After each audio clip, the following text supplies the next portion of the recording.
Dubai വാർത്ത ടീമിൻ്റെയും നമ്മുടെ വ്യൂവേഴ്സിൻ്റെയും Azerbaijan യാത്ര റൈഡ് സ്റ്റാർട്ട് ചെയ്തിട്ടുണ്ട് കേട്ടോ. അപ്പോൾ നമ്മൾ ഇവിടെ സിം എടുക്കാൻ വേണ്ടിയിട്ടാണ് ഇപ്പോൾ വന്നിട്ടുള്ളത്. അപ്പോൾ അസർബൈജാനത്തെ സിമ്മുകളെ കുറിച്ച് അല്ലെങ്കിൽ ടെലികോം കമ്പനികളെ കുറിച്ചൊക്കെ അറിഞ്ഞപ്പോൾ വളരെ കൗതുകരമായിട്ടുള്ള കുറച്ച് കാര്യങ്ങളുണ്ട്. അതായത് നമ്മുടെ UAE-ലാണെങ്കിൽ ഇപ്പോൾ ഇത്തിസലാത്ത് ഡു എന്നൊക്കെ പറയുന്ന പോലെ ഇവിടെ പ്രധാനപ്പെട്ട ഒരു ടെലികോം കമ്പനി എന്ന് പറയുന്നത് അസർസെല്ലാണ്. മറ്റ് കമ്പനികളൊക്കെ ഉണ്ട്, പക്ഷേ കൂടുതൽ ആളുകളും ഈ അസർസെല്ലാണ് ഉപയോഗിക്കാറുള്ളത്.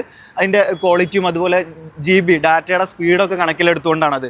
അപ്പോൾ നമ്മൾ ഇവിടെ ചെന്നിട്ട് സിം എടുക്കാൻ വേണ്ടിയിട്ട് ഇപ്പോൾ മിനിമം ഏറ്റവും കുറഞ്ഞത് 10 GB ആണ് തരിക. അത്യാവശ്യം പേസ് ഉള്ളത് അതിലും കുറഞ്ഞതുണ്ട് കേട്ടോ, 3 GB ഒക്കെ വെച്ചിട്ട് സ്റ്റാർട്ട് ചെയ്യുന്നതുണ്ട്. അപ്പോൾ ഈ 10 GB പ്രൈസ് ചോദിച്ചപ്പോൾ നമ്മൾ കുറച്ചൊന്ന് ഞെട്ടി. അതായത് 59 മന്നത്താണ് വരുന്നത്. അപ്പോൾ ഏകദേശം പറയുകയാണെങ്കിൽ ഒരു 120 ദിറത്തിൻ്റെ ഒക്കെ അടുത്ത് വരും. പക്ഷേ നമ്മൾ മലയാളികളാണല്ലോ, അല്ലെങ്കിൽ നമ്മൾ ബാർഗെയിൻ ചെയ്തിട്ട് ഏകദേശം ഈ 10 GB ഡാറ്റയ്ക്ക് 30 ദിറംസ് വരെ എത്തിച്ചിട്ടുണ്ട്. അപ്പോൾ ഇവിടെ വന്നു കഴിഞ്ഞാൽ വന്ന ആളുകൾക്കൊക്കെ അറിയുന്നുണ്ടായിരിക്കും 59 മന്നത്താണ് 10 GB എന്നൊക്കെ പറയുമ്പോൾ നമ്മൾ ബാർഗെയിൻ ചെയ്തിട്ടുണ്ടെങ്കിൽ ഒരു 30 ദിറംസിനൊക്കെ കിട്ടും കേട്ടോ. അപ്പോൾ നമ്മുടെ കൂട്ടത്തിലുള്ള കുറേ ആളുകളൊക്കെ ബാർഗെയിൻ ചെയ്തിട്ട് ഏറ്റവും നല്ല കുറച്ച് അത്യാവശ്യം GB ഒക്കെ വാങ്ങിച്ചിട്ടുണ്ട്, സിം എടുത്തിട്ടുണ്ട്.